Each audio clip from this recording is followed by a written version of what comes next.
Hey everybody, Phil Strerzula from Select Software Reviews back with Whiteboard Wednesdays. And today we're going to be taking a look at artificial intelligence in human resources, everything from recruiting to employee experience, and really understanding a core part of AI technologies, which is the virtuous cycle that makes these things so powerful.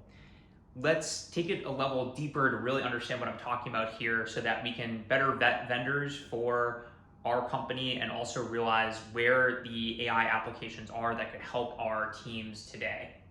So on this graph, we've got two different axes. On the y-axis is value. This is the value that a vendor is going to bring to our company. And on the x-axis is data. This is the amount of data that we feed this vendor. To make this a little bit more real, let's pretend that this vendor is an HR chatbot that answers common questions that our employees have. Maybe our employees are asking, hey, what's the PTO policy? How do I participate in open enrollment? Hey, I've got this question on onboarding docs, etc. All these questions that employees have that they ping HR with, many of which can be answered through artificial intelligence.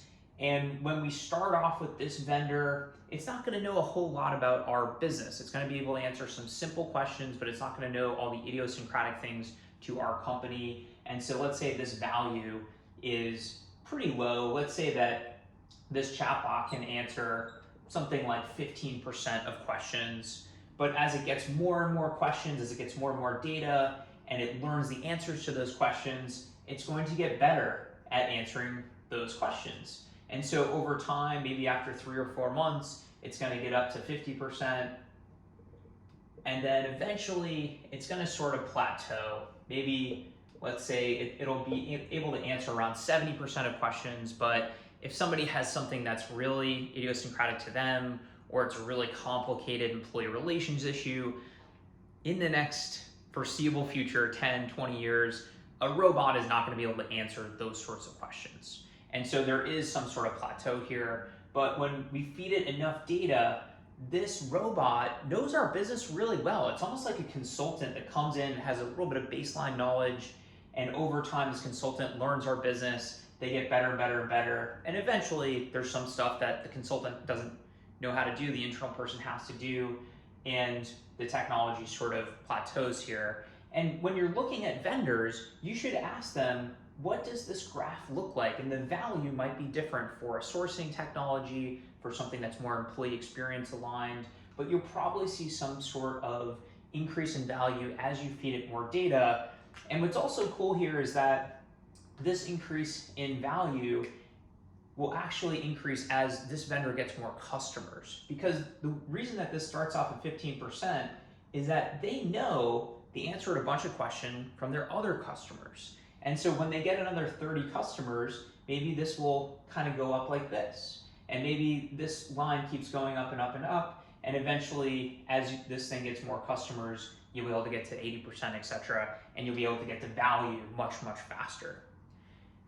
This is a really interesting concept, in my opinion, as sort of a business nerd, and it relates so much to these virtuous cycles that we talk about in Whiteboard Wednesdays, related to companies like Amazon and related to the stuff that we do as HR professionals and people operations folks. So essentially what's happening in this virtuous cycle is that this company gets a customer, this customer feeds their machine a bunch of data, and this data translates into insights.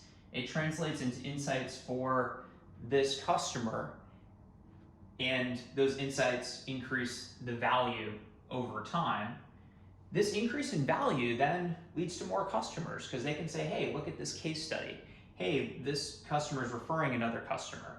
And so they get more customers, which gets them more data, more insights, more value, and it kind of goes over and over and over again.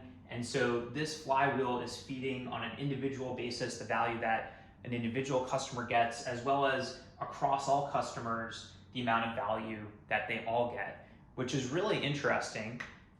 It is a little scary because as this thing gets really good, imagine you've got a bot that knows your business so well that you'd have to go back to here if you switched vendors. It's just like having an amazing consultant. You never want to lose that person.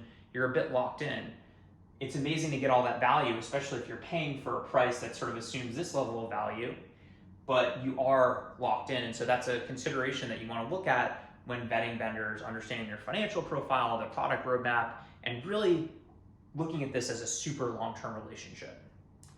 Phil Struzzo from Select Software Reviews. I hope you enjoyed this Whiteboard Wednesday. If you have any questions about this virtuous cycle dynamic or how to vet AI vendors, or you're trying to understand what are the use cases that might be interesting for your organization, check out one of our other videos or shoot us a message on LinkedIn or through our website. Thanks a lot.